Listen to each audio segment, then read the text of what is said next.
Good morning. I want to call the March 6th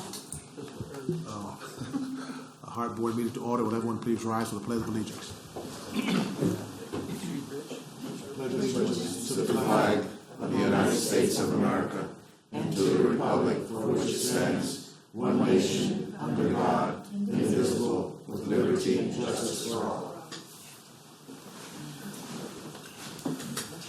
Before we get started, I want to read a memo into the record from Commissioner Stacy White, which reads, I will be unable to attend the Board of County Commissioners, well, it's not County Commissioners meeting, on March 6th, as I will be participating in the events of Plant City Strawberry Festivals in my district. Please read the reason of my absence into the record. We'll have a motion to approve the February 6, 2017 minutes. So moved. A motion and a second to approve the minutes. Are there further discussion? Seeing none, all those in favor, let it be known by saying aye. Aye. Opposed, likewise. Motion's adopted. We're moving to public input on agenda items. Each person has 3 minutes and would like to speak to agenda items. Anyone signed in for speaking on agenda items? No one on agenda items. Okay, we'll move on. We have some resolutions for the consent agenda. Any discussion on those? Seeing none, a motion to approve the consent agenda? So moved. Second. Motion and a second to approve the consent agenda. Seeing no further discussion, all those in favor, let it be known by saying aye. Aye. Opposed, likewise. Motion is adopted. I don't have anything on the chairman's report, so I will move to our executive director's report. I will defer until after the presentation, sir. Okay, very good. Mr. Smith. Nothing further, sir. Okay. Well, we'll move to the presentations. Audit service contracts, procurement overview. Al Burns.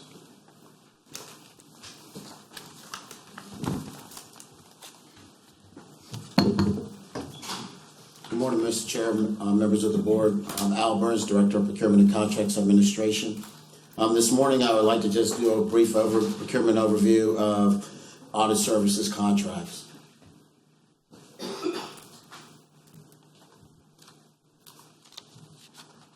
The current contract for external audit services with Clifton Larson Allen LLP is expiring on May 28th of this year. The board adopted a new procurement process for external audit services on May 7th of 2012. Responsibilities of the HART Board are to form selection committee. Out of its committee can be finance and audit committee members or ad hoc committee appointed by the HART Board chair. Establish evaluation factors, technical, pricing, or other. Develop and release requests for proposals. Evaluate and rank proposals. Full board of directors shall select one of the firms recommended by the board selection committee. Full board of directors can negotiate and approve contract with selected firm.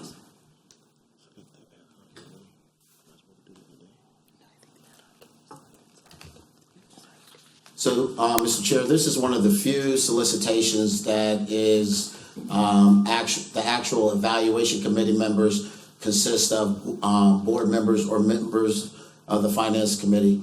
Last time the solicitation was released, Director Bowers, Director Jarosh, and Director Melendez were all members of the evaluation committee, and that's where we selected Clifton Larson Allen.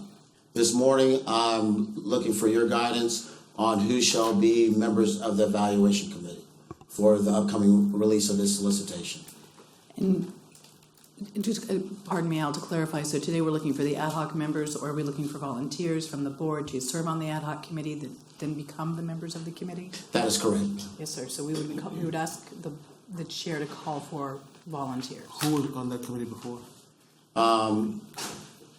Director Jarosh, Director Melendez, and Director Bowers.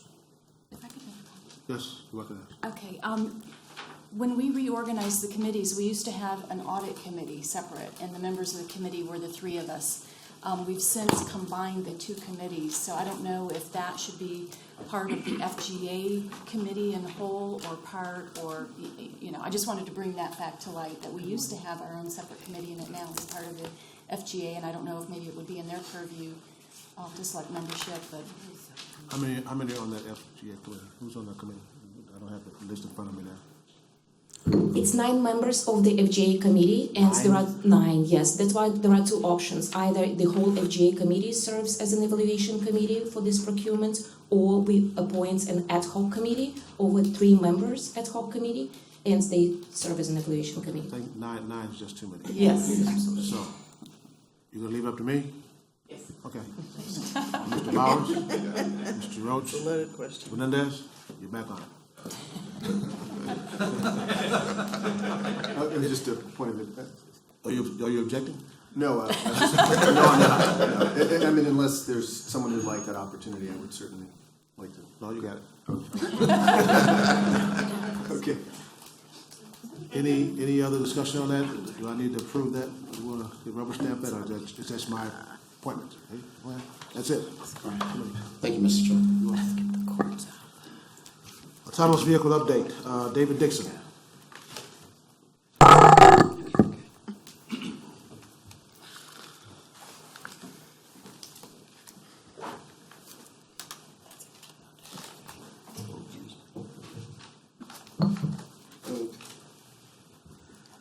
Thank you. I'm David Dixon. I lead something called Stantec's Urban Places Group, and I should say, in the spirit of full disclosure, I've had the honor and privilege of working with Mickey on planning for I believe it's now called the Water District, or about to be called the Water District, that Jeff Minnick has been developing.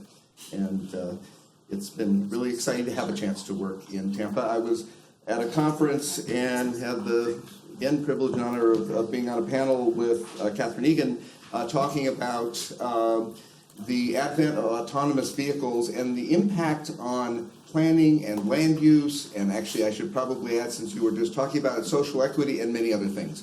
And so she was kind enough to ask me to come and present some of the thinking that we talked about on the panel to all of you.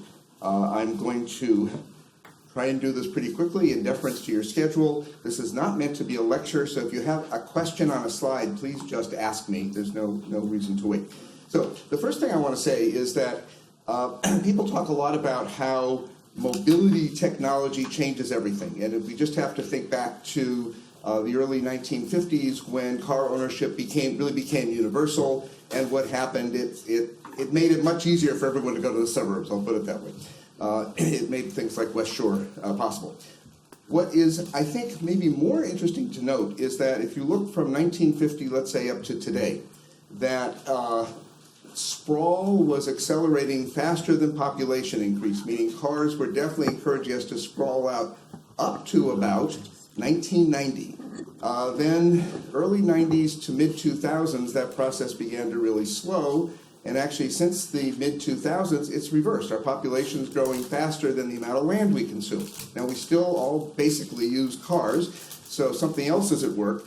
And what I think is, to me, very intriguing is what has changed are our demographics, are our economy.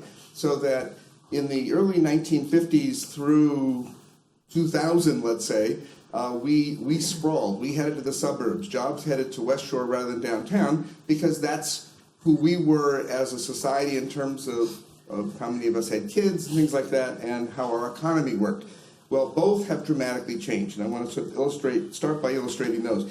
If you looked at how we were growing as a country from 1950 to probably 2010, but let's look at 1990 to 2010. Most of our growth were 35 to 65-year-olds, the sort of brightest blue piece of the pie up there.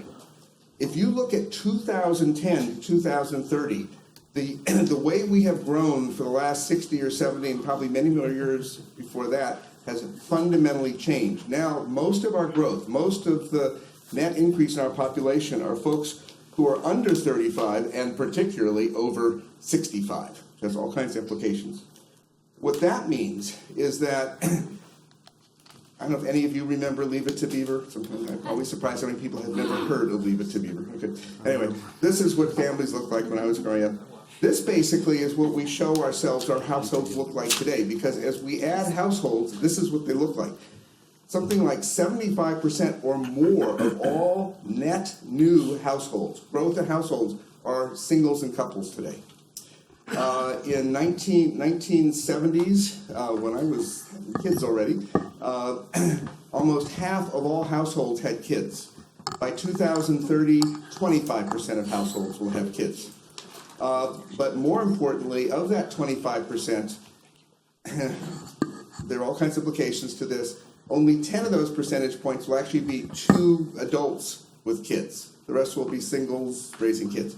This has profound implications for where people want to live. Not surprisingly, when we were working with Mickey on the water district, and we asked somebody to do a housing market study who's really good at changing emerging housing markets, she came back and said she thought that Tampa probably had the strongest potential urban market she had seen for mixed-use, walkable environments. So it's not necessarily another channel-side district. It's a channel-side district full of restaurants and jobs and art and culture and the things that we've worked on and that Jeff Innick would like to correct. This is where the market is headed.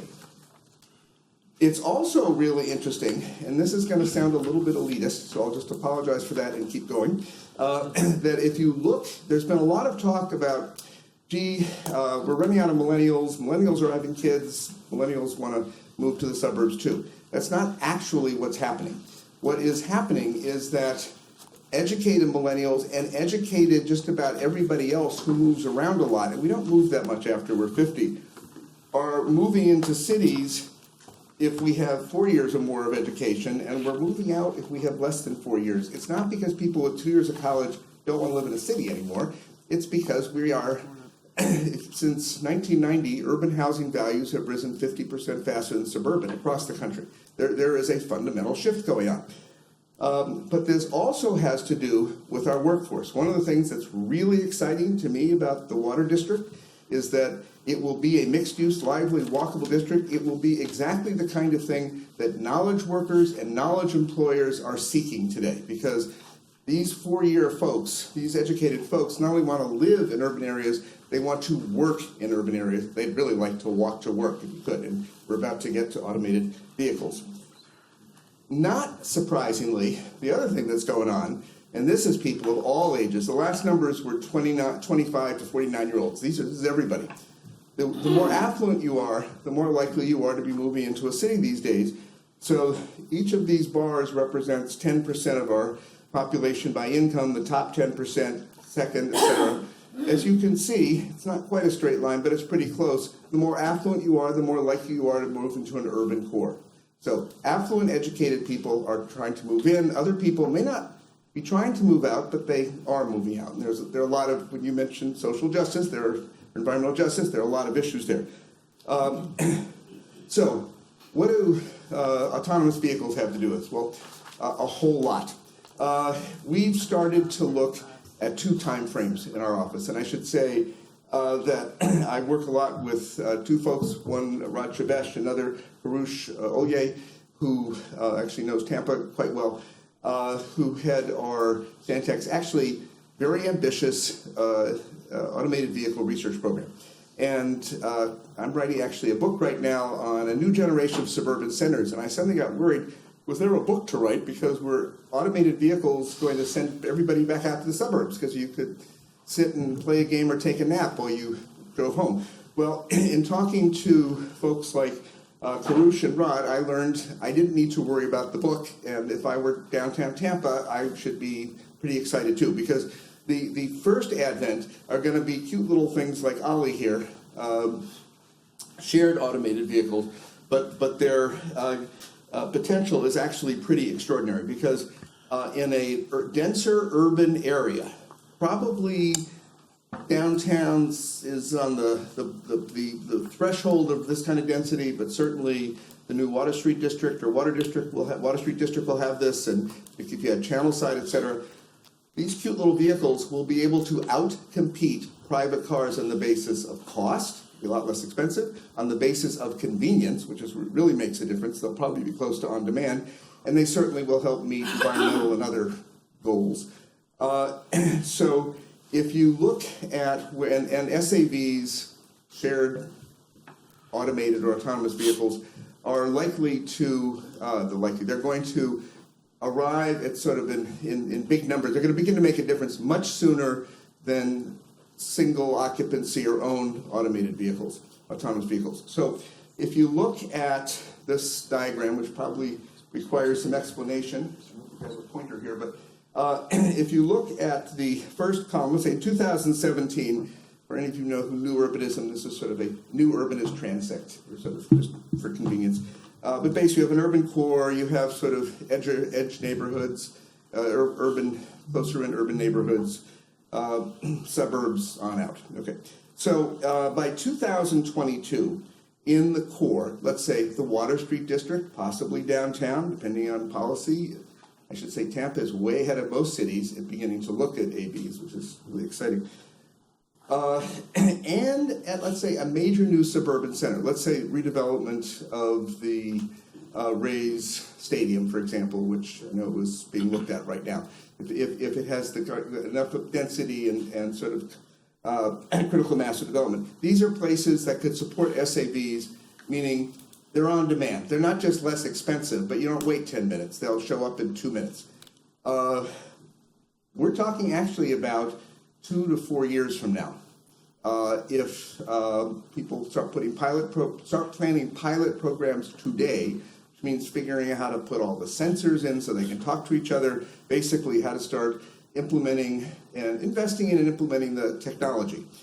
By 2020, let's say to 30, the folks in our company who are pretty level-headed about all this, basically are working with a number of manufacturers and actually transit agencies and others, are basically saying that SAVs could be in widespread use, certainly in mass production.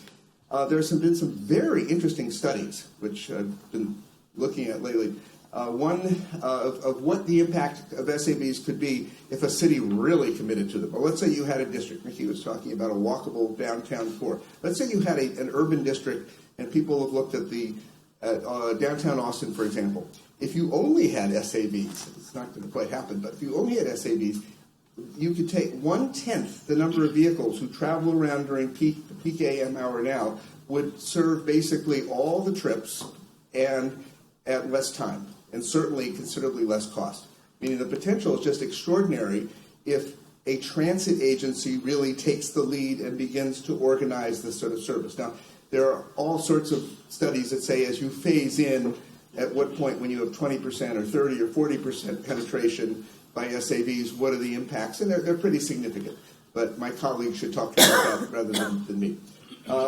So one of the things that's really interesting is it is so much less expensive to not own a car if you can depend on these. These are maybe half the cost of an Uber pool, if not less.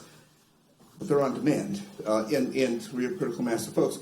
It's like writing everybody a check for $5,000. So I wish I had actually made this slide today, because what I said yesterday was this is like saying, hey, knowledge workers, you want to come live in the core of Tampa? We'll write you a check for $5,000 every year, meaning we'll save you that much of your transportation costs. I will also point out this saves lots of other folks who maybe have more immediate need that $5,000 too, which I know is on your agenda.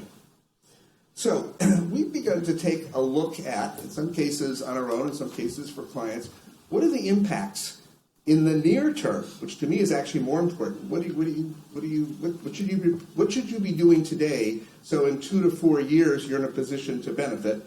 And then if you look at, let's say, 10, 12 years, and I'm doing this in a very cartoon quick fashion, so please ask questions if this makes no sense. So we looked at a number of projects.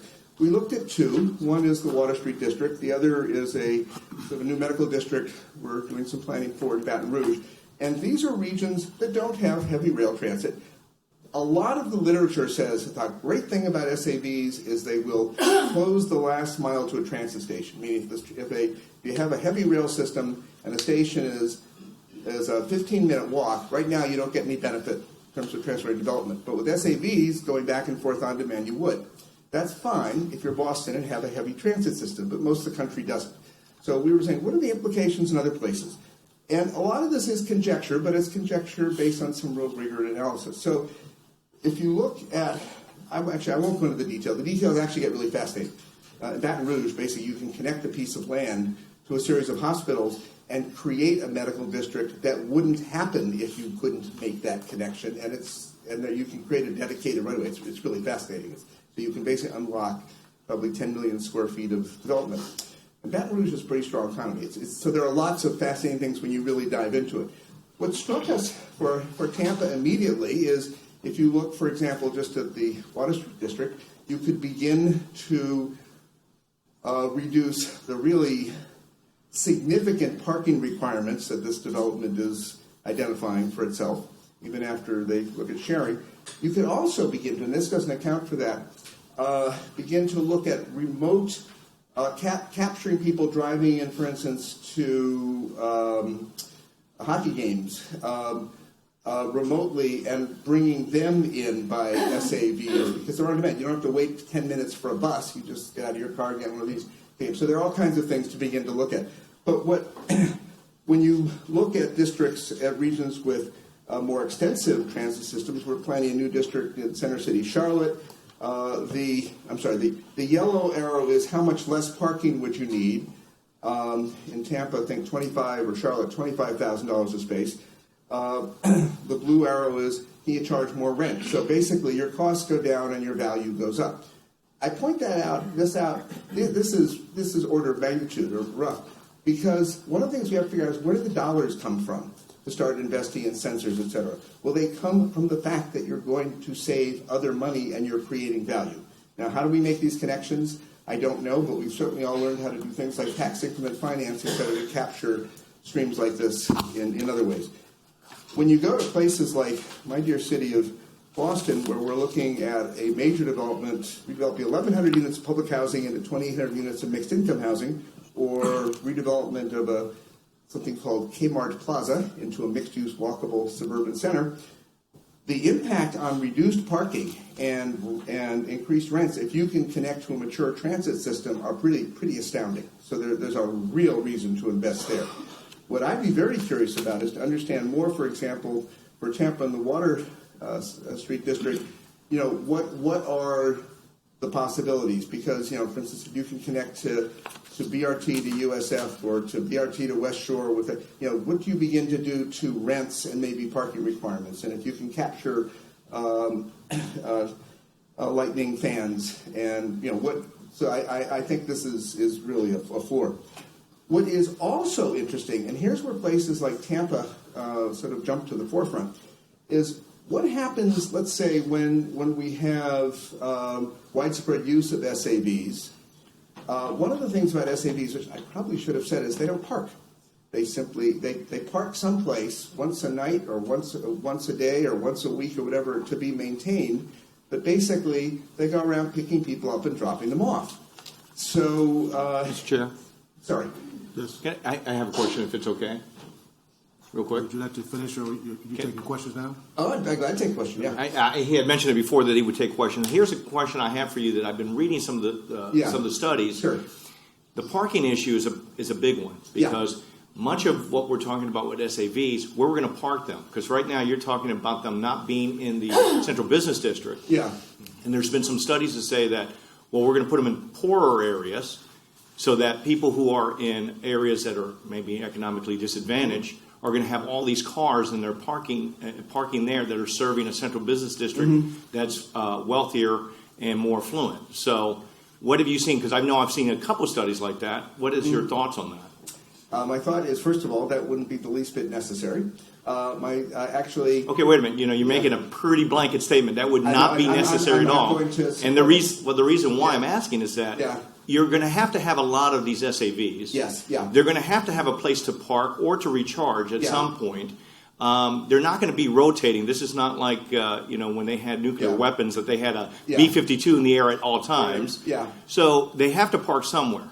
They're not going to park in this central business district where people are living and they're working and they're walking. Yeah. They're going to be somewhere else. No, I appreciate it. Okay, I'll be more. Why don't you be more direct about that? I will. Yeah, I was going to follow up the headline with an article, but I'll start with the article now. Okay. So first of all, when SAVs are going to replace a lot of single ownership occupancy vehicles, one of the really interesting things looking forward is that in urban areas. Increasing the idea of a car would be associated with shared as opposed to owned, which will be a more suburban characteristic. So first of all, there will be lots of room in urban parking garages for SAVs. Secondly, I think, and maybe even more relevance to what you're saying, one of the real values of SAVs, which I'm not talking about here, I'm talking about planning and development impacts, is that they are able at much lower cost than, for instance, many of the services that we now use for, say, people with disabilities or in low-income neighborhoods, because if you're anywhere near the poverty line, it's real hard to afford to operate a car in this country today. They also are able to provide much more fine-grained service to areas that comes closer to on-demand, and therefore I think can be very valuable at serving lower-income communities and communities right now. One of the challenges that, and I don't know the Tampa data that well, but I certainly know for a lot of other regions, is that basically income and the length of the commute to work tend to be inverse in many regions, and they can certainly do something about that by connecting people much more directly to transit. But there is no reason, and I would say it would make no sense to park SAVs remotely from downtowns. There will definitely be parking spaces in downtown because people won't have the same number of cars. But also what's interesting, we've started to talk a little bit to some of the large owners of, not in Tampa, but other cities of downtown parking structures. We're also beginning to figure out, what's the future of all this parking I own? There's a company called Laz that owns 50-some-odd thousand parking spaces. Well, one of their ideas or concepts is they want to be the places where everybody puts their SAVs tonight and they're maintained. Is this getting at your question now? No, actually, you made a presentation that rents go up as parking goes down. Yes. Though you have to park them somewhere. They're not going to park them in the central business district because now they have the ability to have actually more rentable space. They're going to have to put the car somewhere. So your idea is that people aren't going to move closer who are poorer. They're going to still be further out, and chances are the cars are going to be out there too. That's just from some of the research that I've seen that's out there. Yeah. I'm not sure you've actually read that research yet, but please take a look at it if you haven't, because there's some really interesting studies about equity in relation to autonomous vehicles, and that's really what I'm getting at. So you don't have to belabor it anymore. But what you're saying doesn't make any logical sense in terms of what it means for people who don't have the ability to move into the central business district. That's all I'm saying. Yeah. So that's a problem that has to be solved. I'm not saying that we're against it. I just need you to know that. It is most definitely a problem. If SAVs could definitely accentuate urban gentrification because they're going to make downtowns more valuable, more attractive to folks.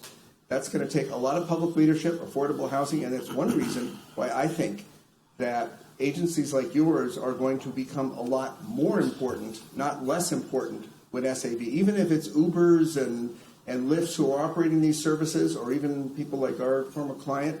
There's a very important role, critical role for transit agencies to be managing and ensuring that the equity dimension. I truly think that, and I've read some of, you sounds like you've read more literature, certainly read some of it. I hope not. I mean, you get paid to do this about more than I do. Yeah. I hate to say what architects earn. That's right. All right. So, but I think there are a lot of. I truly think they're going to be downtown. There are going to people be fighting to have them downtown because parking needs are going to drop so much. But I think the larger issue that you're raising is a hugely important one, and it's not just SAVs. I mean, this is an aside note. One of the things I have to go up and talk about. All the things we need to do to make our cities more competitive for knowledge workers, for knowledge investment, for tax base, are accentuating an equity crisis. If you look at the number of folks who live in poverty in suburbs, in 2000 and 2010, across the country, everywhere, that number went up by 64%. That is not because they all decided, a bunch of people says, I want to go live in a suburb. So the things you're talking about are very real, but that's why organizations like, I hadn't realized I'd be talking about this morning, but organizations like yours are so important for managing the impacts and extending the benefits of things like this. Okay. Mr. Dixon, before you continue, we have another question. Yeah, sure. Commissioner Kemp, you recognized. I didn't realize we were going to get into this in the kind of middle of your presentation. I'm interested in hearing Sorry about that. more. That's okay. And I think it does have profound implications for the future that we haven't thought about as we went forward. last week, our county commission, we passed $800 million in new roads for the next decade. And, I think this is something that should have critically played into that discussion and didn't. In terms of even just the things we're thinking about at our HART agency, I know we've been looking at a new facility, which I've questioned because we have a facility for our buses now. We've been looking at a new big facility, and instead it seems that we should be, when we think about the future, just in terms of this agency, be thinking about dispersed smaller facilities for where we can keep our vehicles. The other thing I think is critical to this, I think the equity issue is critical to this. I think I know you're focused on looking at the downtown district, but this can have also profound implications. I look at these districts that are surrounding downtown to a great extent and out in cover the whole county and how it affects us countywide in terms of equity issues. But I see it as a great driver for some of the dense districts that are surrounding downtown and our ability to provide transit there. I also think we have to think about single occupancy vehicle as opposed to shared vehicles. I think that that's core and central to this, because if everybody had their own automated vehicle, we'd be filling the streets with automated vehicles, and we'd have automated gridlock, high-tech gridlock. We really need to think about our shared occupancy vehicle and sharing our roadways. I think we have to think about right-of-way and how we have that right-of-way for our shared occupancy vehicles and serve our neighborhood. So I can appreciate you, Mr. Suarez, Councilman Suarez, injecting that discussion. I think it's a huge, long discussion looking at land use patterns, parking.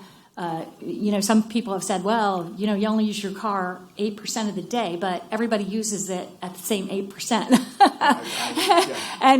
And so we have to think about what this does in terms of peak hour, in terms of our roads. I mean, I just think that this is a huge relook at everything we do and everything we invest in going in the future. Okay. You're asking and fascinating questions and making very important points. So I'm going to try and address them quickly. And I have to say, on behalf of Karush and Rod, should the board want a broader presentation that addresses many of the issues you're raising more directly, we would be pleased and honored to come and do that. So, but speaking from my background, how should I say this? Around the country right now, everybody is making decisions, not just you, on terms of a bond or of a commitment to roads, etc. I've sit in meetings where people talk about, well, what are the traffic generation impacts of that development going to be 10 years from now? And everybody sort of talks about it. In fact, there's you can't introduce the sort of SAB discussion because there's no way to have a community dialogue about that now. So everybody gets to deal with mythical numbers. It's really a challenge. We have to figure out how to get this out into public discourse quickly for all the reasons you're talking about. Okay.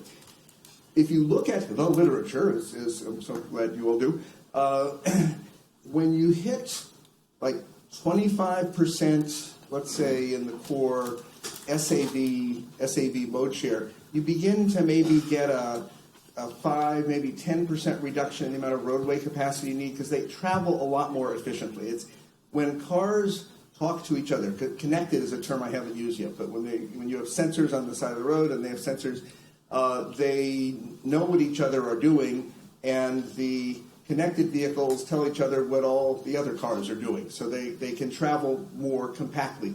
Also, I do have to come back to the really interesting studies are, if you begin to have a really high SAV penetration, you really do cut the number of vehicles on the road. It's really fascinating. Now, in terms, you're exactly right. You have to prepare for automated vehicles, individually owned, and shared.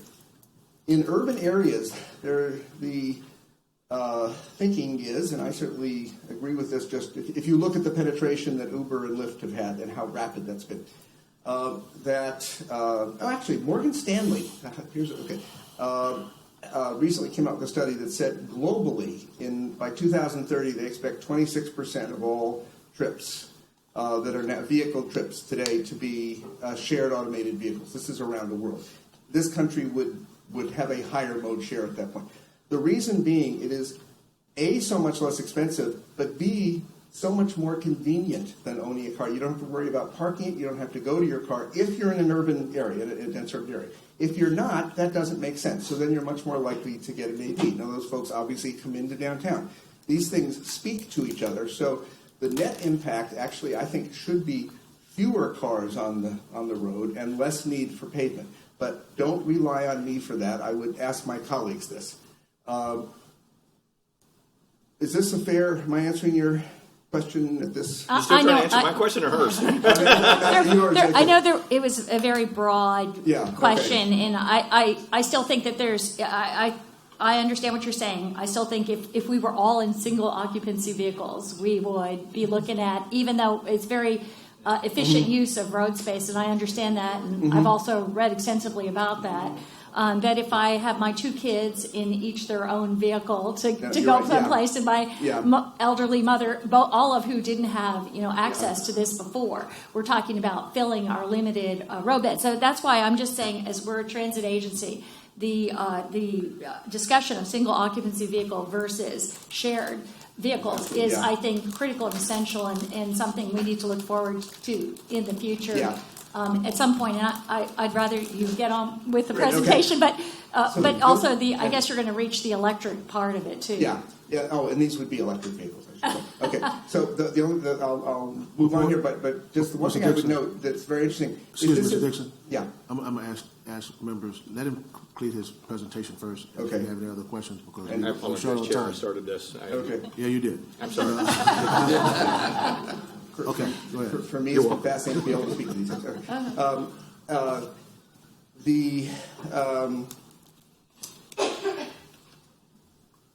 I'll finish and then come back to this. Okay, so one of the things that is interesting, and I would look here not just at more development, but think about capturing value, because a transit agency will play a real role. If, let's say, in Tampa, HART participates with, let's say, the Water Street District and others in really launching an aggressive automated vehicle, SAV and AV program, you'll need many fewer parking spaces. Those parking spaces are largely going to get built because they're needed now, and we're talking about the future. But in the future, let's say we get to 2030, without having to build any more parking, you can begin to add a lot of development. That development becomes very high value because it doesn't have to pay for parking, which is a big burden on urban development, which means hopefully there's other value to capture to help implement the kinds of things we're talking about.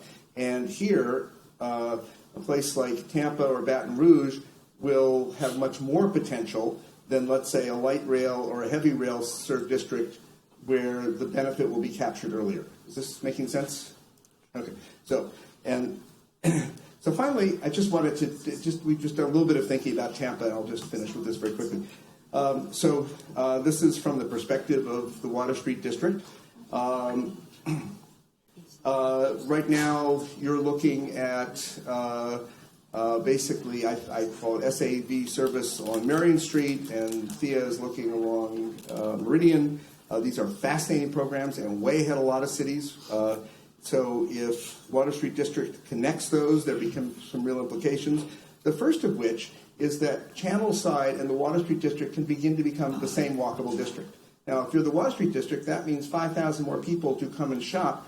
It also means 5,000 more probably educated knowledge workers to help attract employers from other places into the core. Because the whole reason, if you're an employer, you come here, your rent's higher, you have to pay for parking, it's because you can get the labor supply you want, which wants to be in the city. So you've expanded that base. Now let's say we begin to sit down and talk to the port with HART about a connected system that includes the port, Channelside, the Water Street District in downtown. Basically, you've set the stage for a huge, a very, you use the wrong word these days, large walkable core that basically really integrates. So anybody could, within a few minutes, get into an SAV and get from anywhere in downtown, Channelside, the Port District, Water Street District, to jobs, cool restaurants, places to live, and to the Brightline station. So you basically made the Brightline station and high-speed rail access to other places in Florida the equivalent of walkable. So in effect, you've made downtown, from a regional standpoint, a transit-oriented district. And which then obviously sets up things like the Innovation Alliance and other destinations to connect not just to the core, but to a core that is really connected itself. So that was actually, I was almost near the end for your fascinating questions. Last thought I wanted was just what is really intrigued me, because this is actually the Morgan Stanley information, because it is obviously a big question on people's minds is, will people choose, well, SAVs are going to arrive a lot sooner, so that will self-solve to some extent, but AVs or SAVs, and I think just as in urban areas people are increasingly using Uber and Lyft and other services, that this transition is going to happen. It's when things are less expensive, more convenient, and they appeal to in other ways, they get adopted as technologies, and therefore their impacts will be felt. So on this note, I hope this was of interest. I feel like I scratched the surface of much larger topics, which I am really excited about the fact that you're not surprised that you're looking at. And any more questions? Okay, thank you. So, Mr. Menendez, you're next. Thank you, Mr. Chair. Thank you for the presentation. Definitely appreciate it. Just one observation. In one of your last slides, you noted the Brightline station. Yeah. That for those watching at home and everybody in the room, Brightline is all aboard Florida, and that's obviously a major stakeholder, and player in this. Could be a potential, but I wasn't aware that particular station was called the Brightline station. Or I know that they're trying to get to Orlando currently. I personally would like to see the potential for them to come to Tampa after that's done.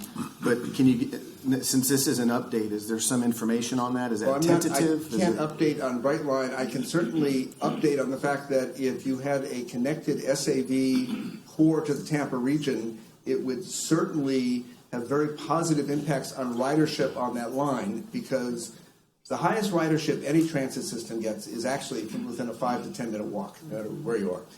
If you have SAV connection, that's like extending that 5 to 10 minute walk from a quarter mile to a half mile to 2, 3, 4, even 5 miles. So if you have other reasons to launch this, you probably wouldn't launch it just with Brightline, so that you have a connected core that's downtown, Port, Channel Side, Water Street District, you're going to be in a much stronger position to certainly make the case that a regional rail transit service is going to pay off and make sense.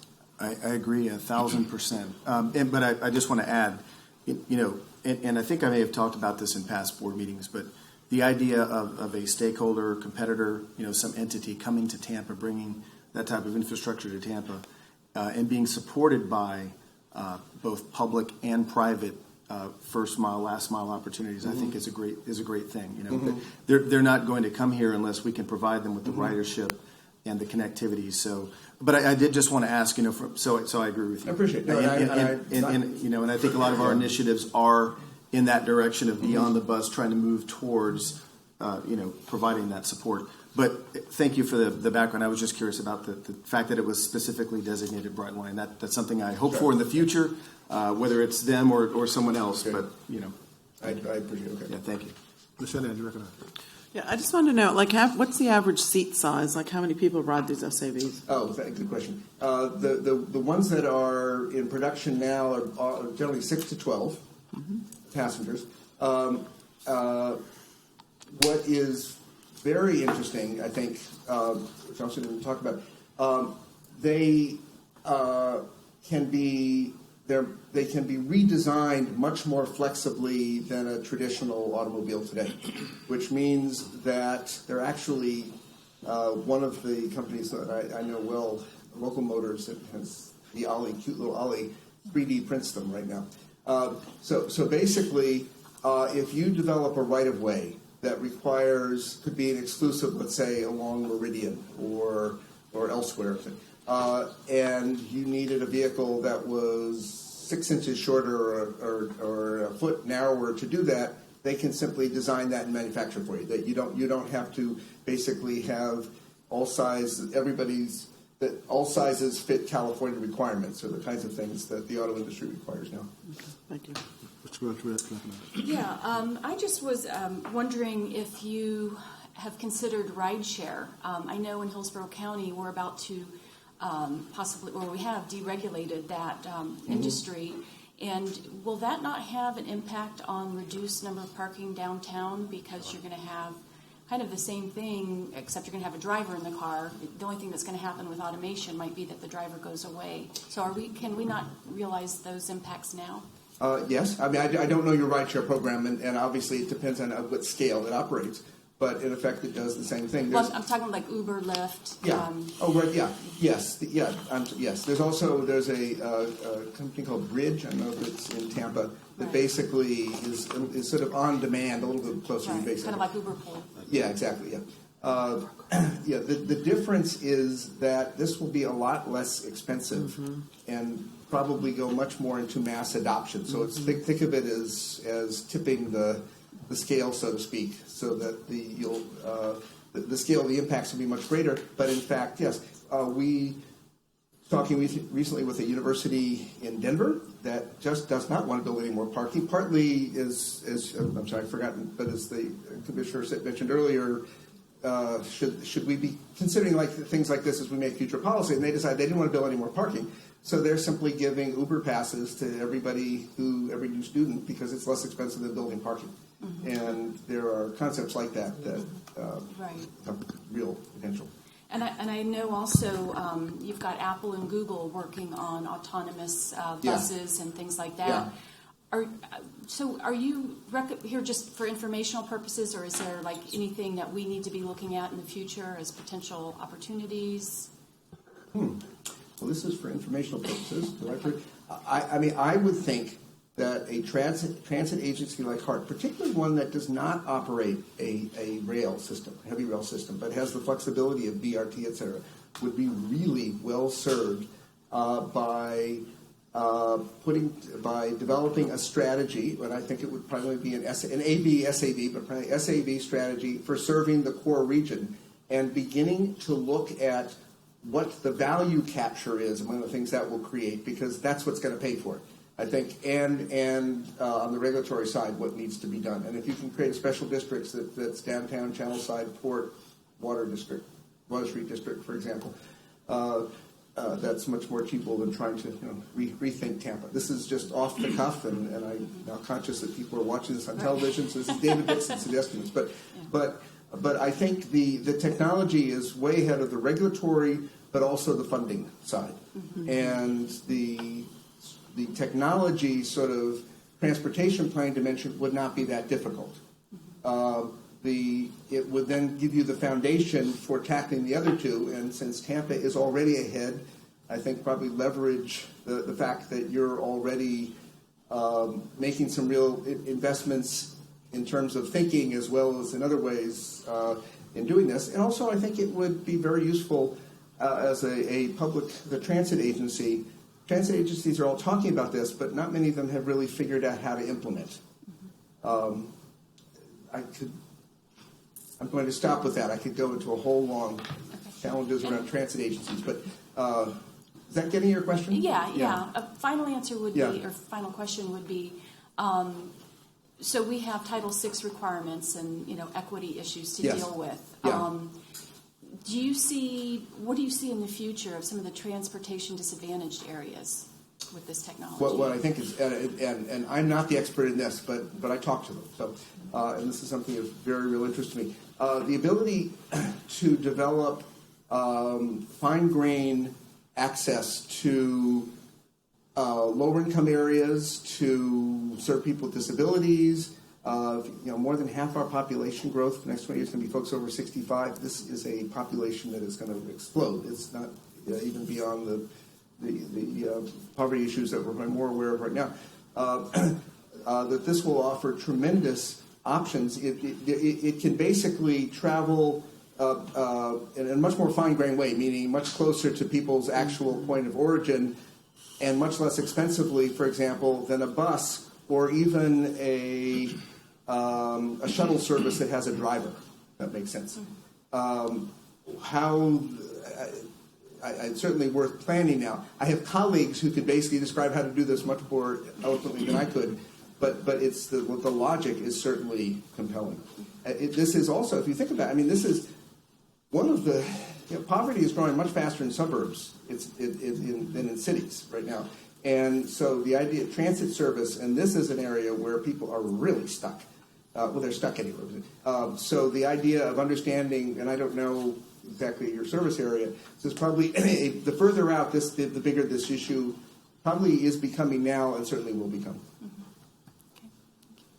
Mr. Jacob, recognized. Thank you, Mr. Chair. And Mr. Dixon, thank you for this very visionary presentation. I appreciate it. And knowing that we are working together on certain projects here, but beyond that, I think that this is an opportunity for us as an organization to look at new opportunities to think ahead of where everybody else is right now. As a transit agency, for us to start taking those first steps into implementing another option for our community. If you look at the parking situation we have, and I don't think we have a transportation problem in this community. We have a cultural problem, and that cultural problem is that we are all growing up driving an automobile, and it's real hard for us to get out of an auto, and our land use and zoning requirements are all based on that. I'm doing a project in downtown where I'm going to be required to design 3,500 parking spaces with the parking requirements that the city has. And if you multiply that by $25 to $30 a parking space, you can do the math. Well, if we reduce those parking requirements and that money can be reinvested in a public-private partnership into opportunities like this, then we have something that's really visionary. So I would tell you that we need to be on this, and we need to be on this regardless of the challenges, because we have to take it on. Because in my business in particular, 10 years from now, if we don't do this, I will not be able to recruit young people graduating out of architecture school to come to our community, period. That's the cold, hard facts. And so this is a time that we need to jump on this as quickly as possible and look at it, because I think this is an incredible opportunity. We have some very visionary people who are willing to invest, like Mr. Vinnick and Mr. Avalon, in certain areas of our community to be, the pioneers in this. And if we work together with them, I think we can be the benchmark of what people will try to attain in terms of transportation within an urban core and in the city itself. And I think it's a one step at a time, and once we start to implement this, everybody benefits from it. So I'm very excited about the possibilities. Thank you. Mr. McLean, did you have a question? It's not a question, just a comment. I'm going to echo some of the things that Commissioner Suarez mentioned and Commissioner Kemp mentioned. Great briefing. Thank you very much. I look at it as an extremely optimistic briefing. In case in point, he mentioned the cost would be a lot lower. I believe eventually the cost would be a lot lower, but initially the cost would be substantial. So I'm just going to make a recommendation. I would love to hear more, a little bit more detail on this in terms of a briefing. They've offered to do that, and I would recommend we do that if the time permits. We'll get working on that. We just mentioned that a few minutes ago. We're going to work on that. Commissioner Kemp, you're recognized.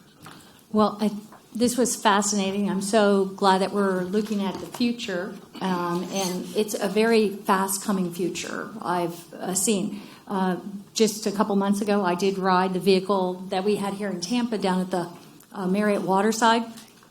It seated 6 people, had 6 standing spaces in the middle. It took an 8-hour charge. It would run for 6 hours with air conditioning. But it was going to have a 30% efficiency increase by the time we get it here later this year, so that it will run for 9 hours with air conditioning with the 8-hour charge. $200,000 for that vehicle right now, and they can scale it to any kind of size. That's less than we're paying. Of course, it's a 12-seater, but when we think about how we can do these, they also require far less maintenance. They're electric vehicles. They can be solar powered, and it seems as if every vehicle I know of is solar powered, accessible. We have big problems here with our CNG, from what I understand, and trying to think about how we, have facilities for that and maintenance. Again, that's just kind of the short part of it. But I think there is a huge amount to think about. I think really, I agree with you that there's cultural issues in terms of our car usage, but I feel as though I'll go back to our number one issue, which we have an underfunded transit agency here at HART. And as we heard from the paper read the other week, the lowest funded transit agency in the nation. We have far less funding than Pinellas has. They have a 3/4 mil. We have a 1/2 mil. I think we need to really be thinking about how we bring more resources to this transit agency so that we can do the job that we need to do in the future. I also appreciate the remarks of Representative Melendez in terms of the commuter rail. We have existing tracks that cover our region and are far more affordable than anything else we have available to us. We have our water options for ferries. That's something that Austin and Denver and everyone else doesn't have, and it's very, very low cost. We really have to step up to the plate here immediately, and I think look at funding options now, not for 2 years or 4 years. We need to think about planning now. We need to think about how we can jumpstart. Yeah, I think it's a great opportunity we have here because we haven't invested in the past, so we don't have those kinds of investments that we're moving on right now. We have an opportunity to really jump up and skip technologies, much like they did in much of the world when they went from, they didn't wire for phones anymore, electricity. They're going to their smartphones and without the wiring, and to the solar now and wind. So I just wanted to say there's great opportunities in this, great possibilities. I think we have a lot more work to do to understand the future, but it's coming very fast. And the biggest thing we need to do, I believe, is to really get our investment in this transit agency doubled in the next couple of years. We really need to look at how we can do that. Ms. Kemp, as I told you in the meeting last week, stay tuned. Ms. Melendez, you recognize. Thank you, Mr. Chair, and thank you for your comments, Commissioner Kemp.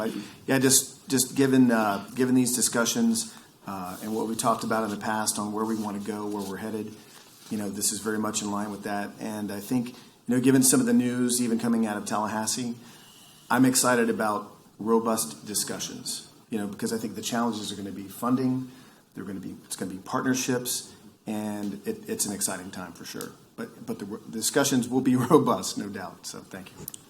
Councilwoman Donahue, you recognize. Yes, thank you. Thank you for the presentation. I remember back when handheld calculators were out of reach of most people to purchase, and now you can buy them in the dollar store.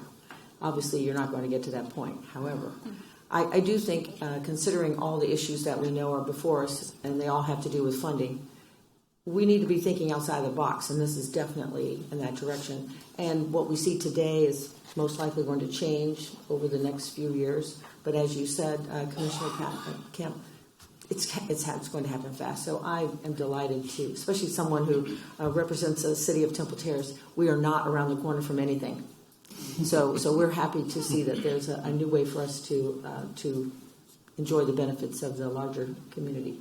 Thank you. If I remember correctly, you're around the corner, though, from what hopefully should be a terrific innovation district. That's our plan. Thank you. Mrs. Egan, you recognize. Thank you, Mr. Chair. Thank you for all the comments and discussion this morning. I had asked David to come here to kick this off as sort of a preemptive discussion to the workshop we'll hold in 2 weeks, where we will be seeking your direction on where does this agency end up in 5 years or 10 years. We have to plan for that future in the light of new technologies. Joe Wagner will be speaking next on a pretty innovative funding idea. And all of this is leading us up to, we have the ability to continue to be innovative, but also cutting edge, so far behind on technology that we are ahead, as David is saying, the intersection of BRT and autonomy. So this is the time for us to have these conversations and chart the course for what transportation is going to look like in Hillsborough County. So we hope to see you again, David. Thank you for coming here. The one comment I'd love to make, and too, wanted to pick up on one of the things that Mickey was talking directly about, a project that is going to spend $100 million on parking. If that project spent $50 million, there's $50 million to tap. That this is about creating value in a way that wouldn't be the case if there weren't such demand for people to come and live in the core of Tampa. In other words, this is you are demographic and economic wind is behind your sail, so to speak. It's a matter of, mixing metaphors here, tapping that to figure out where the revenue streams that come from it. But you'll be creating value that basically unlocks the ability of this investment in these people to come into the core.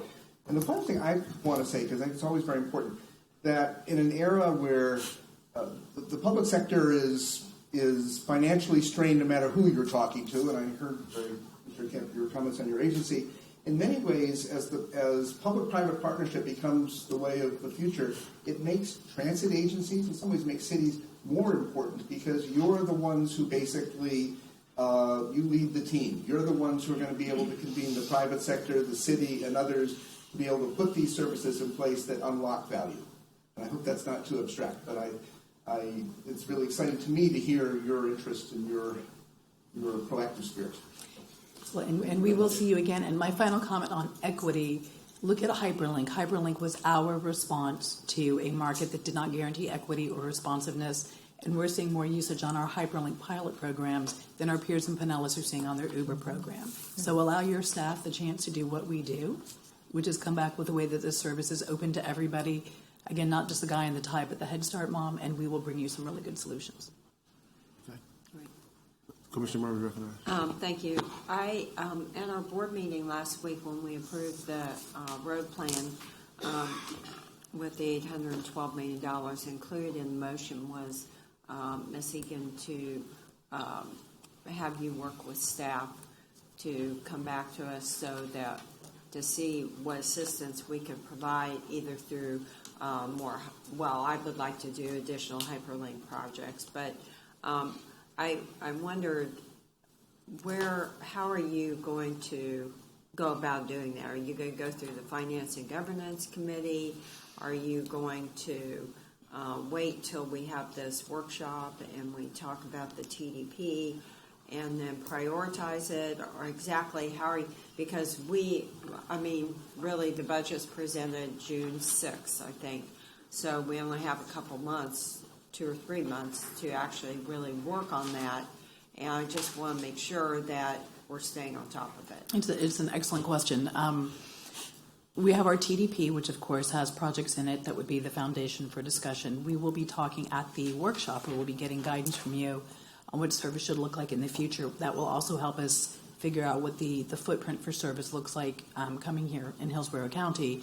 We will not wait, though. We will continue to work closely with county staff and identify options, frankly, which will be more capital intensive, because if something is coming from the county budget, if it's a bus type of service and we don't have guaranteed funding for 5 or 10 years, and that's clearly not in something under discussion, it is not effective for HART to try to operate that directly. So we'll continue to work with county staff on things which could be contracted out, which could be PD&E studies to get us lined up for more capital. Yes, that was one thing was in the motion, to do possible PD&E projects on corridors where you saw bus service, express service or BRT service. Well, and along BRTs, we've discussed previously something on Kennedy, but we continue to see the Brandon into downtown and Brandon to Pinellas corridor as a very strongly emerging corridor. So we will continue to focus on that. But this would come to the Legislative and Planning Committee, because that's where we bring the service design and the service options. However, we will defer to board guidance on how you'd like to see us proceed. Well, I definitely think this board should be involved in those discussions and what's going to be recommended to the county commission. Yes, ma'am. Thank you. Ms. Kemp, brief. I also definitely think this board should be involved in those discussions, and I also think we should not shy away from some traditional bus service too as we gear up here and look at the county commission and ask in terms of future long-term commitments. I don't think we should just make that not part of the options. I was going to say something. I'll wait. We got time. Mr. Wagner. Yes. You're next, sir. Let me say this to Mr. Wagner. I serve on the Expressway Authority. It's a very small operation over there, a very close-knit family. And last week, they lost one of their starch workers over there, the chief financial officer, Lynn Paul, who I work with very closely as chairman of that finance committee. So I want to tell Mr. Wagner and staff over there to hang in there. We're going to make this thing work without her. She was fantastic. And just want to say, hang in there. I'm with you. Thank you, sir. I wish you hadn't done that, but it's appreciated.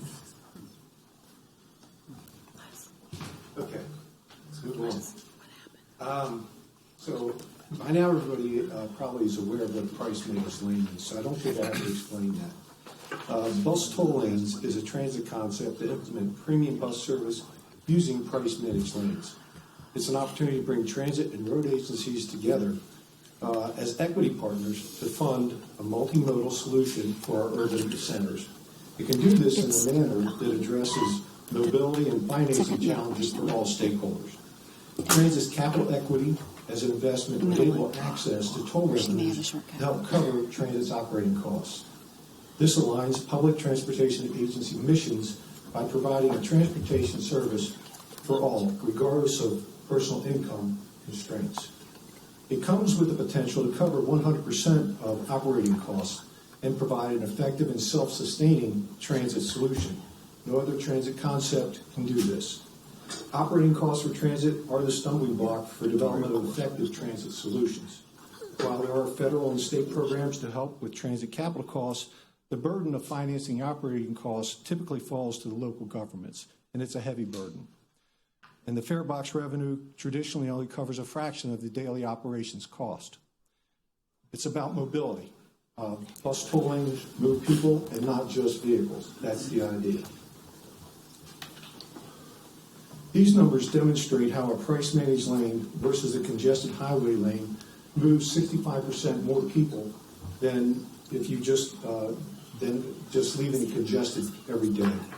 Adding buses on 10-minute headways as the pull-out row you see there actually increased the people-moving capacity by another 87%. And with a bus per minute, you could move nearly 3 times the number of people in that price-managed lane over a congested lane. It's similar, and there are similarities here between this kind of fixed guideway and a typical rail fixed guideway. Congestion price lanes or this bus tolling concept only work in a congested or high-demand corridor. Such facilities focus on regional needs. It's not interregional, state, or interstate need that it's serving. Both are intended to provide sustainable and reliable trip choices or options. Both face challenges for right-of-way in urban environments constrained by intensive development. This type of fixed guideway, however, is optimized by serving multimodal needs. Automated vehicle enthusiasts often note that your car sits idle 95% of the time. A similar note about transit rail lines is they sit empty about 98% of the time. This concept actually gives transit an opportunity to rent their fixed guideway out for use by others and gain access to a revenue stream. BTL also provides expandable capacity. 6 buses per hour could be enhanced to 100 buses an hour, and you still use less than, that 6 buses an hour could be enhanced to 60 buses an hour, and you still leave 90% of the capacity of that price-managed lane available for use by others who are willing and want to pay a toll for that trip reliability and time savings that's there. In summary, Transit's BTL capacity or capital equity investment does the following. At the bottom of this triangle, it would provide a user fee-based system to cover the cost of O&M with the potential for growth based on user fees, not taxes. On the right side of the triangle, value pricing of the facility is an urban solution that provides sustainable, reliable service and a sustainable source of revenue. Looking to the future, this type of facility will likely be the first opportunity to implement our automated connected electric future. I call it our ACE future. I think we're on the cusp of a truly revolutionary time in our transportation needs going forward. And we could come back and talk, but we have some projects underway that we were collaborating with HART, but that would be another presentation. And on the left side of this triangle, BTLs provide fast, reliable transit trips at a much lower cost than driving and paying the toll. Transit customers move just as fast as a car in that lane, but do so much cheaper. Combined, these features offer transit a competitive choice to driving. That's how you get people to leave their cars at home. Give them a competitive choice in terms of time savings and reliable service. Finally, the toll payer actually subsidizes the ticket prices to underserved populations who cannot afford a personal vehicle or afford to pay the toll. Those who pay the toll help fund transit service for those who cannot. The BTL advantage over a typical transit project is that transit's capital buys an equity share of the toll revenue to do all of the above. That's my presentation. I'd be happy to answer any questions you have. Thank you, Mr. Wagner. Mr. Mendez, you're recognized. Thank you, Mr. Chair. Oh, first, show my condolences on your loss there. Certainly tough. Thank you for the presentation. As always, and I know that the bus toll lane concept, you've spoken to us before about it. It's good to see you back here. Maybe I was 5 years too late. It could have been. But I'm excited about this because for a couple reasons. One of the things this does, there's a theoretical, if not operational, overlap or commonality between what you all do on the toll side and what we do in providing transit. So I like that about it and the partnership concept. I just want to say that I look forward to aggressively pursuing, bringing this to the forefront in the dialogue and advancing whatever next steps there are. So I look forward, and as well as even just some I don't know if it's bringing some simulations or examples of how this can help folks, but the fact that it includes the transportation disadvantage, you did mention that. I think that's wonderful. So I just look forward to hearing more, and definitely sooner than later, and be happy to help in any way I can. Thanks. Mr. Jacob. Thank you, Mr. Chair. Thanks, Mr. Wagner. This is great. I'm always a proponent of anything we can do to look at new opportunities to move people effectively. I think the word mobility in your presentation is the key word there. I just want to make sure I completely understand when you say bus toll lanes. I'm going to hope I understand that this means the entire network of toll roads, not just specific like a TBX toll lane, but throughout the network that you have and other toll roads. Is that correct? I think the concept is that TBX lanes could be worked under this concept and they are actually proposing a system of price managed lanes. So ideally, you want a system. You want connectivity to go as far as you can. I think the study you're doing right now with regard to the CSX rights of ways could be another opportunity to enhance that kind of connectivity or provide this as an alternate solution for what you might do there. Buses and the whole automated vehicle technology we're talking about have a significant advantage in that they can use the express lanes, they can use the bus toll lanes, and they can get off those bus toll lanes and they can go to any place they need to go to gather people or to let people out. They can get into the capillaries of the system. They aren't constrained to the primary corridor. So that's a great advantage of a bus. And it's going to be a huge advantage of the connected vehicle and automated vehicle technology going forward. Thank you. Mr. Kemp, you're recognized. Thank you. I would have a lot of questions if we were talking about TBX exclusively. I'll see you later today. And congestion pricing. Well, I would rather have it discussed in public forum, but I would just say this, just to be aware that our proposed TBX lanes are the only lanes in the nation where they are not giving credit for carpooling for multiple people in the vehicles. And I think that is number one. And a problem, and just would like to be aware of that as we move forward. Everywhere else in the nation where they've had congestion pricing lanes, they've given discounts or free passage for multiple occupancy vehicles, and we do not intend to have that in our plan, and I think that is an issue. Mr. Roach, you recognized. Yeah, I had a question because I had read up a couple years ago on a presentation, I think by Bob Poole. I don't know if this has been addressed, but he was talking about one of the issues he would like to see in the FAST Act was that transit agencies would get credit for the number of trips that go through these toll lanes, because currently they would not get credit towards their formula funding. I don't know, this may not be a question for you, but just something that I would be curious to know if that was indeed passed in the FAST Act, because I think it could be very helpful if we would get credit for those passenger trips in those toll lanes, because I don't think that we do. And if not, that might be something that we would talk about later and maybe having our lobbyist take a look at. The other thing would always come back to funding. And then maybe where your ideas are on possible routes, because I know DOT is already looking at the interstates. Do you have the capability to do it on state roads, or are we looking just entirely maybe, on interstate lanes, or? It's an idea, all right? It's a concept that could be used by any agency. Mm-hmm. So this kind of concept could theoretically be one that the Florida DOT might embrace. The component here that really makes a difference is toll agencies work on a financial business model that makes them sustainable and makes them able to work without tax revenues. My agency does just that. So when you're taking a toll, and the way it's used on my facility and in my agency, where it's meant to help you build and help you maintain and operate an asset, and you change it over to a price management use. What you're then doing is taking the toll and using it to regulate service. It's not made to finance, all right? And the financial potential of a price managed lane is a little more iffy than a general purpose toll facility.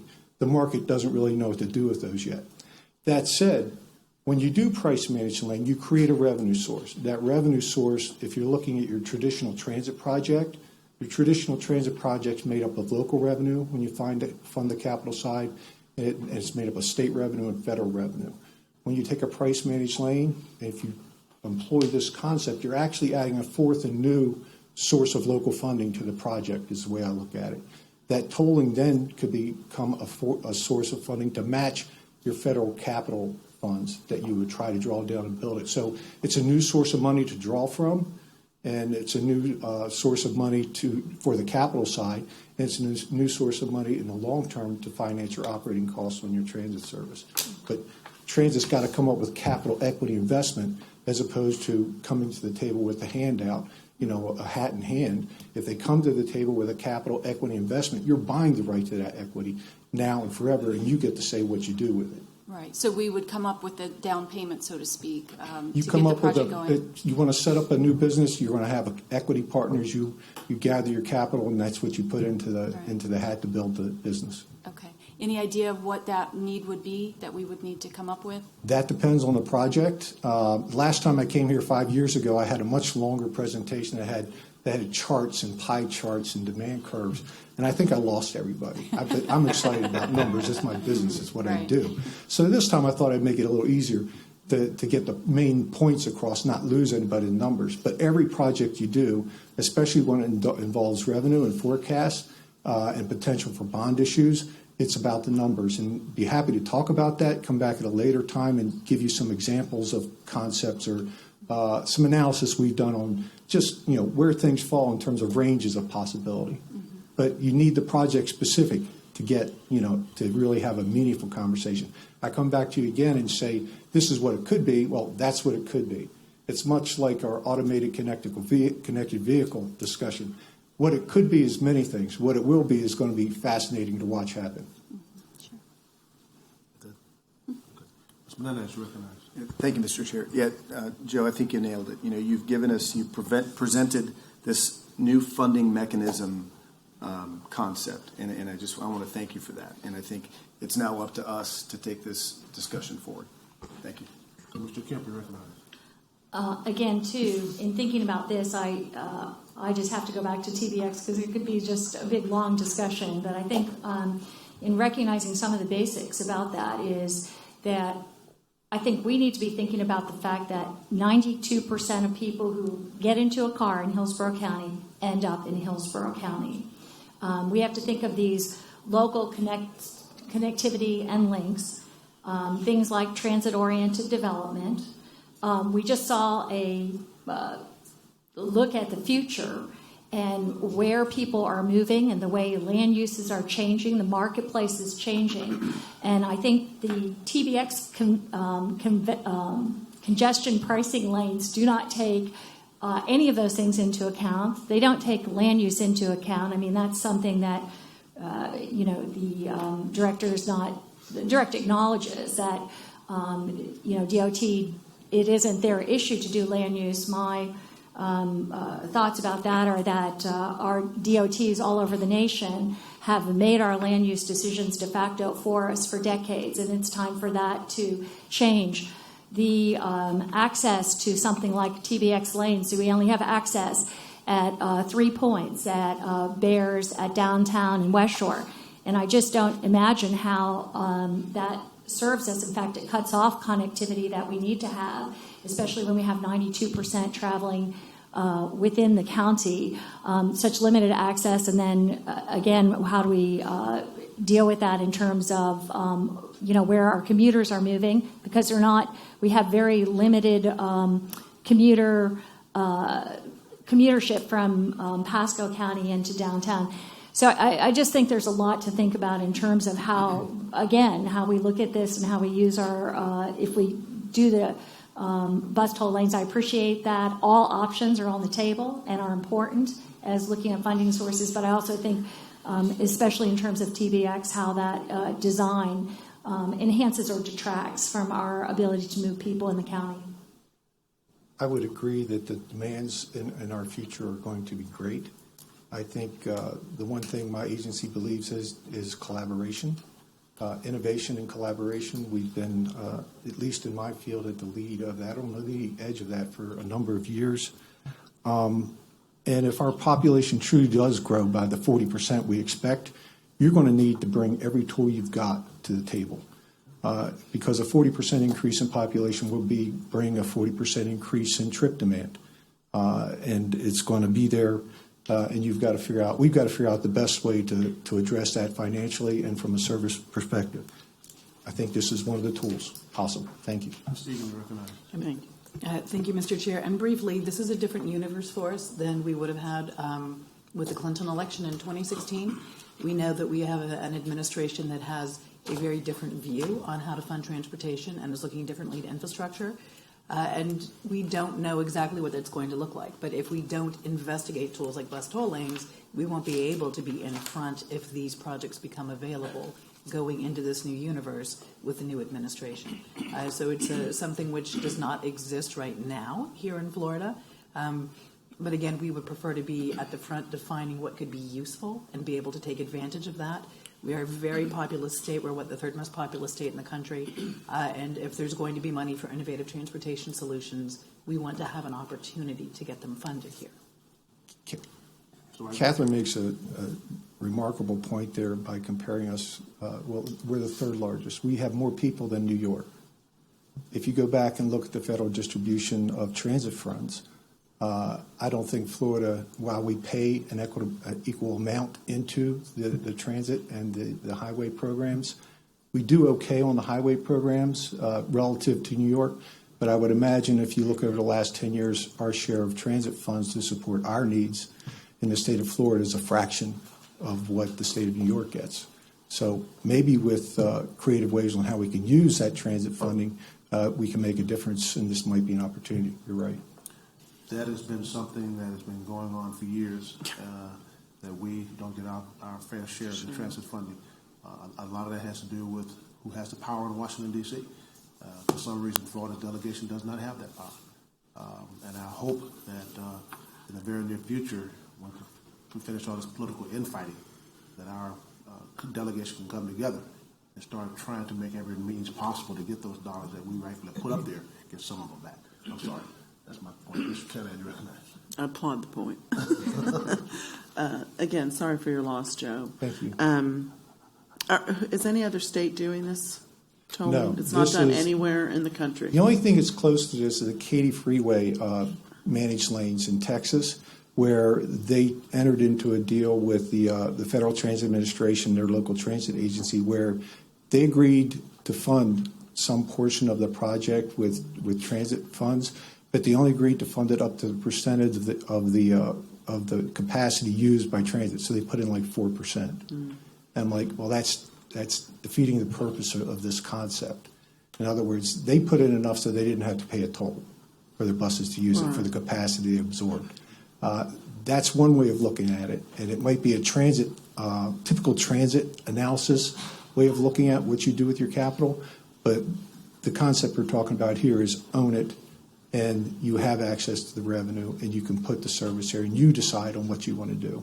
with the money. So this would be a new lane, not an existing lane that's It already would been be, paid for? it would be new lanes. I don't think I've seen a price-managed lane concept be placed on anything except conversion of something was called a high occupancy lane. They converted those to hot lanes, or it was a brand-new lane. I would check just for interest that new express out in California, the Newport Beach toll lanes that they input out there to see if they did not have this. I'll take a look. I'm pretty sure, I thought I read that they did, but I like the concept, and I would like to just say for the record that Florida was the first state to do the P3s. And so it has a history or a precedent of being innovative in terms of this public-private partnerships. And I think Well, this this concept could work as a P3. I like to call this one a P2. Right. As a public-public partnership. Right. Mr. Wagner, thank you very much, sir. Thank you, sir. Thank you all for your time. Revert back to the CEO report. Thank you, sir. I wanted to refer the board back to the CEO Weekly, which came out Friday of last week. We had an update on bus stops that Ms. Sandra Seidel had asked about at our February board meeting. Both of the stops that she asked about had private right-of-way or some right-of-way constraints, but wanted to refer the board back to those responses. We also last weekend hosted our regional rodeo with our friends at Pinellas, so did that over in Pinellas County at their facility, and the winners from that go up to our statewide rodeo. It's a great opportunity for our folks to come together and troubleshoot engines and drive buses down these obstacle courses you wouldn't believe. And the weather was beautiful this year as opposed to last year. Last year, I think Jeff Seward was wringing his socks out and drying them under the hand dryer in the restroom. So this was a big improvement from last year. Legislative session kicks off today. There was press, and I think we have Mitch Perry here this morning. Good morning, Mitch. On Senator Ludbala had recently introduced a bill on some repurposing for Tabarda and doing a Tampa Bay Transportation Authority out of that. I have not read that draft language, but we will keep you posted on that. Yes, sir. I will be reading that quickly, and we are on the phone today with Justin Day, who's up in Tallahassee. We'll keep you posted on that and other developments. We are also squaring away the final details for our trip to Washington, D.C. Have not seen the full budget proposal coming down from Washington on transit and transportation, but need to make sure that we're there so we can have a voice. And I think, Councilman, you'll be there for League of Cities, so we might want to use some of your free time to visit some of our representatives to stress. Got a lot of it, too. I know, your we'll cup overfloweth. We're Yes, sir. So we are on top of that for the session. And then finally, we are scheduled to have a workshop in 2 weeks. We will try to keep it to under 2 hours. We will have a facilitator here. When staff facilitates, we end up talking an awful lot about what we're doing, and this is to give you the opportunity for a sunshined conversation of where you want to see our resources invested in the future. Again, a 5 to 10 year view of what do we look like in a new world of transit and transportation. We will, of course, update you on our revisions to service plan and our TDP and where we are in our budget.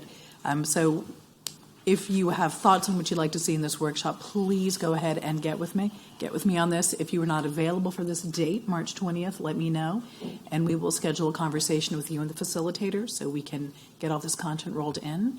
And then we did have a final note. We had asked at the board meeting in February, some of our board members had asked for information from our Voice of the Customer survey, specifically on choice ridership and a few other passenger behaviors. And we have our friends from TransPro have returned to give us an update on a deeper dive into the data.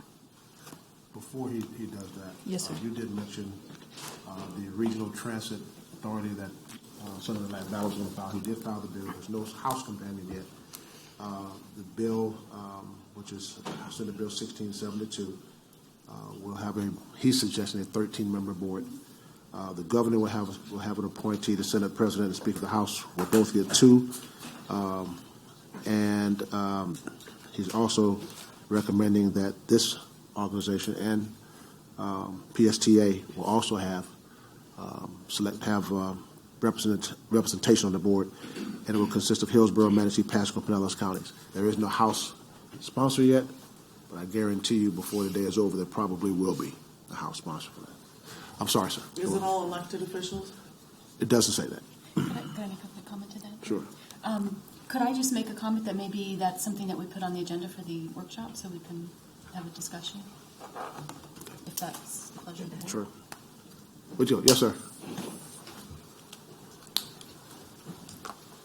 Good morning, everybody. Thank you all for having me back. Before we get started on the questions that we had from our Wave 4 Voice of the Customer, I wanted to recap just briefly some of the results that we discussed.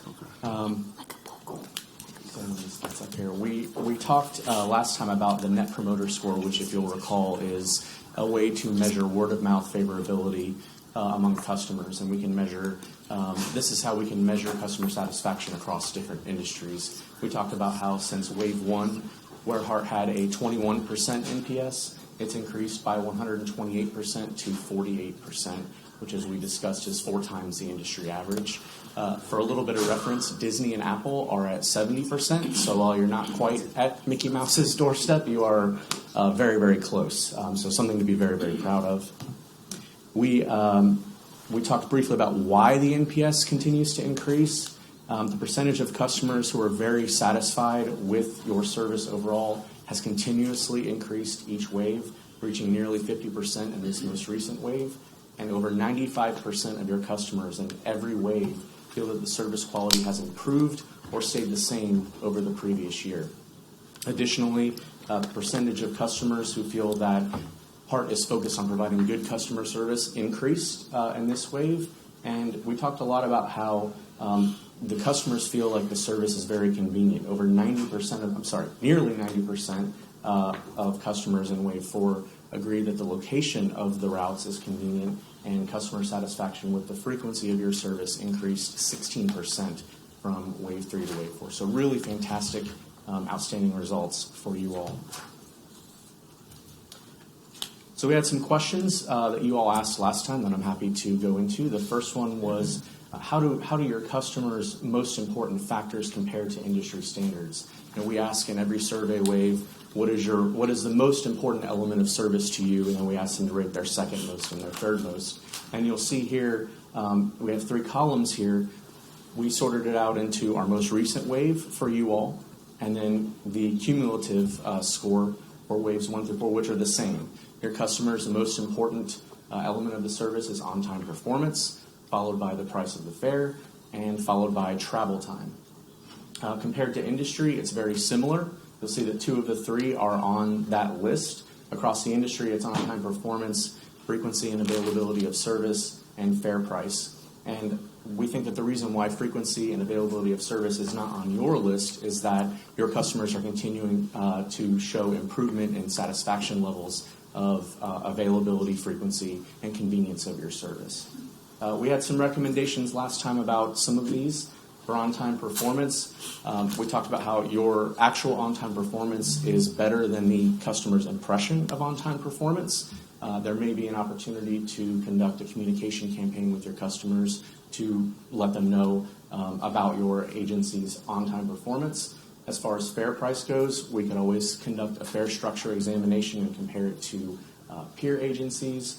And as far as travel time, again, this kind of concerns customers' impressions of ease of transfers and how long it takes them to get to their destination. Another communication campaign could be an opportunity to communicate to travelers how long they are actually taking a trip with you all. The next question concerned some of the results we had that said that the customer's primary purpose for using transit was getting to and from work, which is about 8% above the industry average. And a question was asked, what's the statistical significance of that? You'll see here some of our most recent results, and that in 3 out of the 4 survey waves, HART, which are the red bars here, was above the industry average by 8%, 9%, and then even 14% in wave 3. So you're consistently above the industry average for the percentage of customers primarily using it to get to and from work. We also had a question about the impressions of your service among the less frequent customers.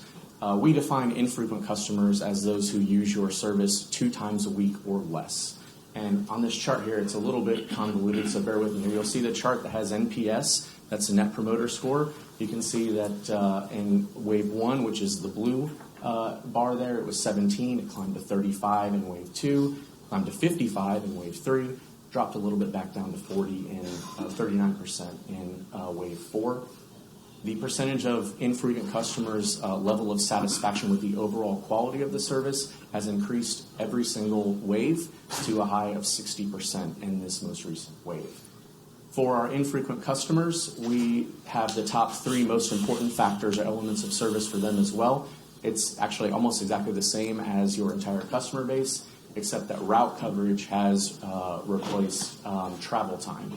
So they, for them, it's important that they can actually get to and from the places that they need to go.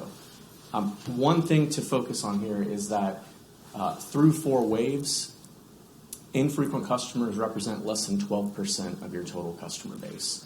So 88% of your customers are riding the bus at least 3 times per week, and 67% of those ride it 5 times per week or more.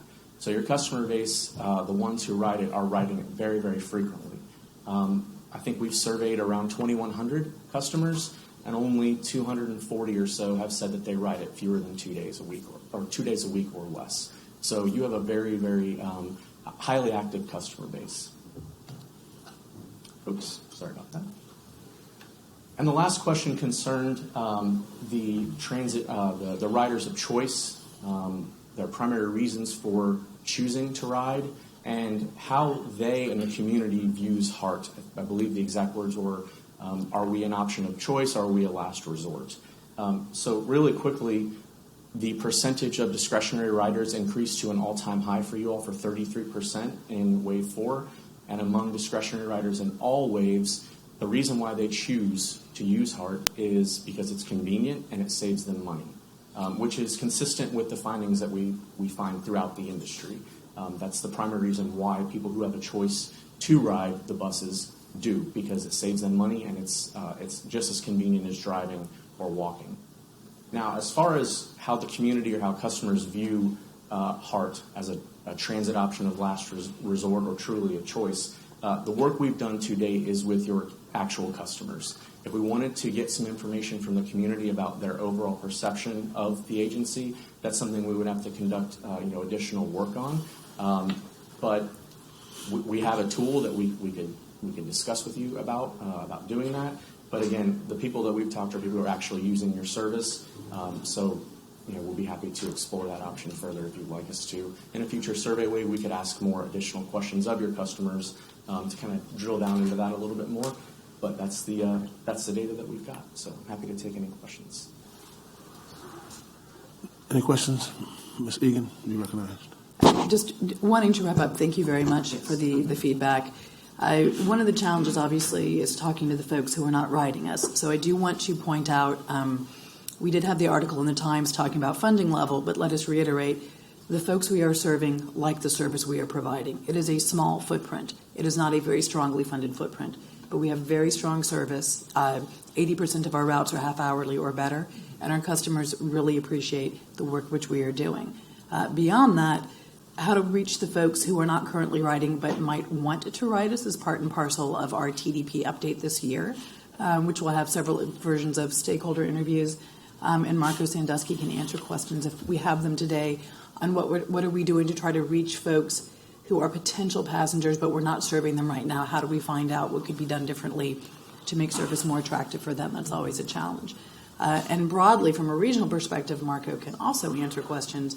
What do we do for the entire region? HART is, of course, convening the Regional Transit Plan, which is pulling together all the information from all the previous studies we've done to come up with something which is actionable. And part of that is reaching out to folks who we don't normally talk to. A blog referred to the feedback as being the echo chamber because it is the same people. It is the MPOs. It is the transit agencies. It is the TMA groups. It's the groups that we always talk to. So we've just gone live with a website for the Regional Transit Plan. The email comes back to our staff. All the feedback comes back to us. But any observations, comments, or feedback you have now on new groups or places for us to go, this is a perfect time, not just for the TDP update, but for a regional plan. So as we go forward, we can debate whether money should go into potholes or transit. We can debate how much money is enough for transit, how should we be funded, but we can at least agree that we have all had an opportunity to weigh in on this, and we have the strongest possible consensus on the issues that we're facing as an agency. So any feedback or ideas would be greatly appreciated at this point. I was not going to say this earlier, but I'm going to say it now. HART does an excellent job with what they get, what this county gives them.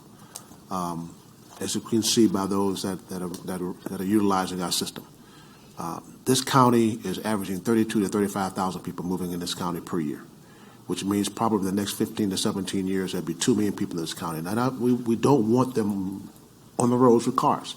I do understand. Last week, the county commission did pass $800+ million funding.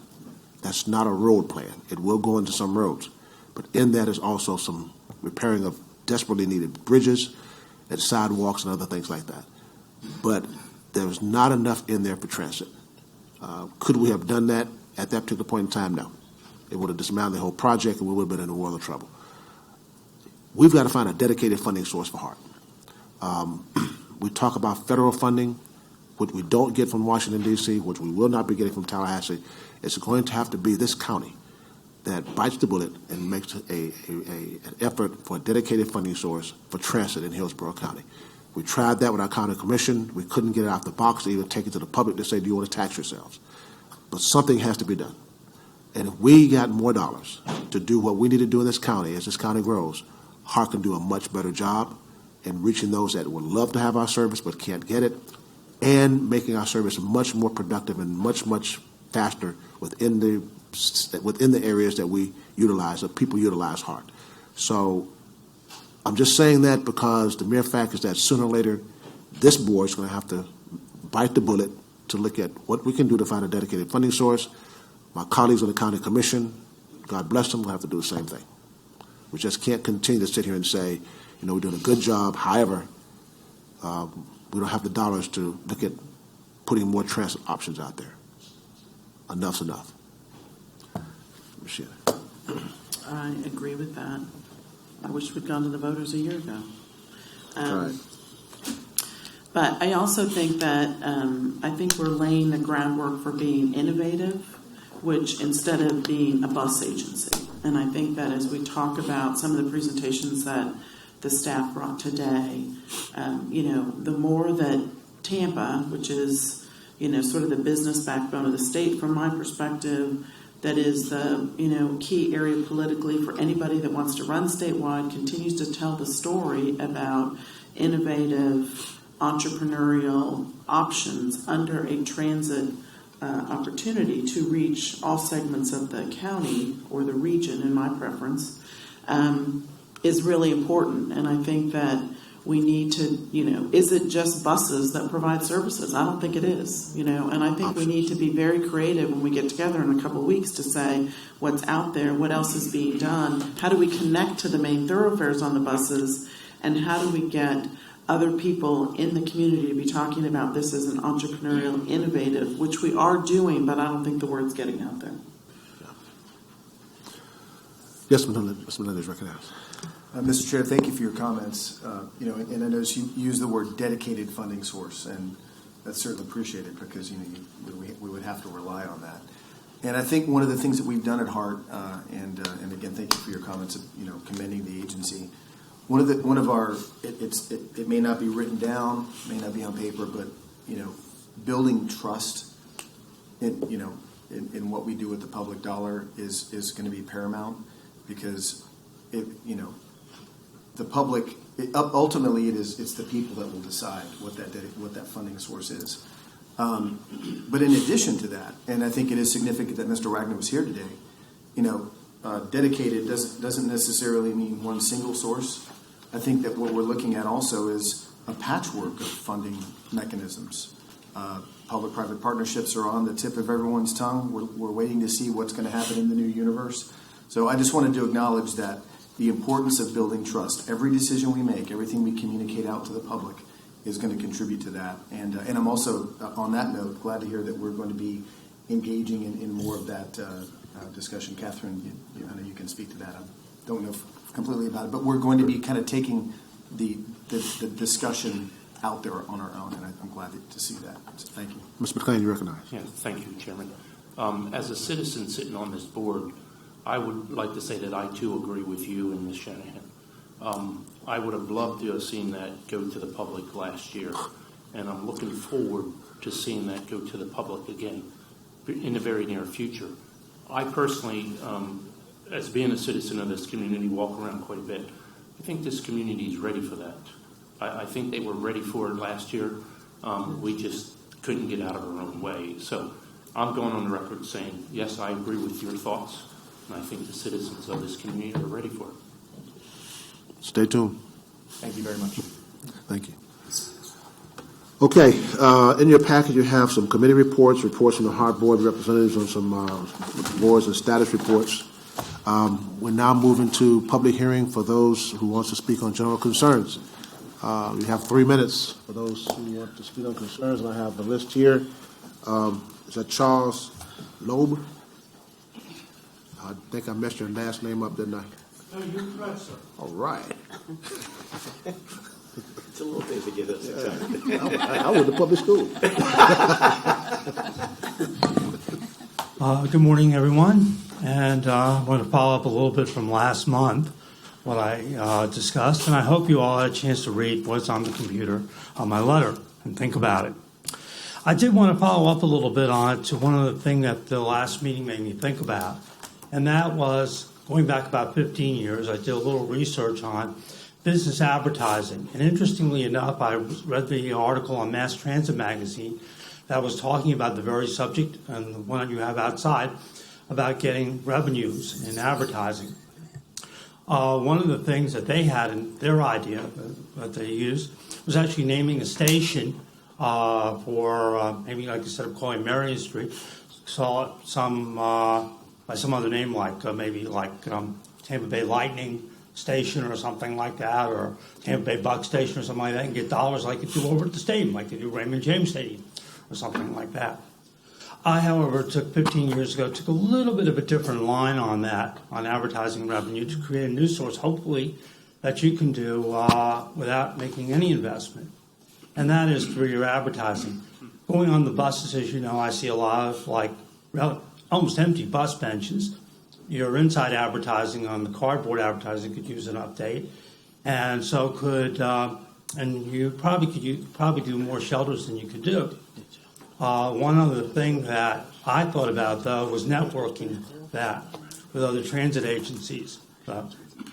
I bought in an ad or a listing from the business book. The business book I have is from about 50 years ago, it's about 7,000 pages. I could not bring in the book. It covers about 750,000 businesses. And I was thinking about, what if you all networked it? In that book, it lists about 44,000 businesses in Hillsborough County. And if you networked it, let's say with the T-Barter folks, including, of course, Pinellas County, the PSTA, but then looked a little bit beyond that and looked, say, toward links, toward the systems in South Florida, about the growing system in Jacksonville, that you could maybe get a private agency, you certainly know enough of them, or an advertising company that could actually update your inside advertising. Your inside advertising could be like, like let's say Publix goes in all the business, for example, or something like that, who might be interested in something like that. If you have somebody who knows technology and is a good glib, which I am not, as you can see. But the point is, you really could do a little bit better. Not just cardboard advertising, but all the elements through the inside technology nowadays. For example, maybe, on your web pages, have advertising on that and see if companies would be willing to support you. Another thing that I thought of was exclusive offers. I'll be just very brief. Quickly, sir. Okay. Would be exclusive offers for bus riders. I also put in real quickly another thing toward my business thing of a different business book that deals with corporate advertising, corporate listings for the premium transit service that I was talking about. Thank you, sir. Folks. Appreciate it. Thank you. Larry Cloud.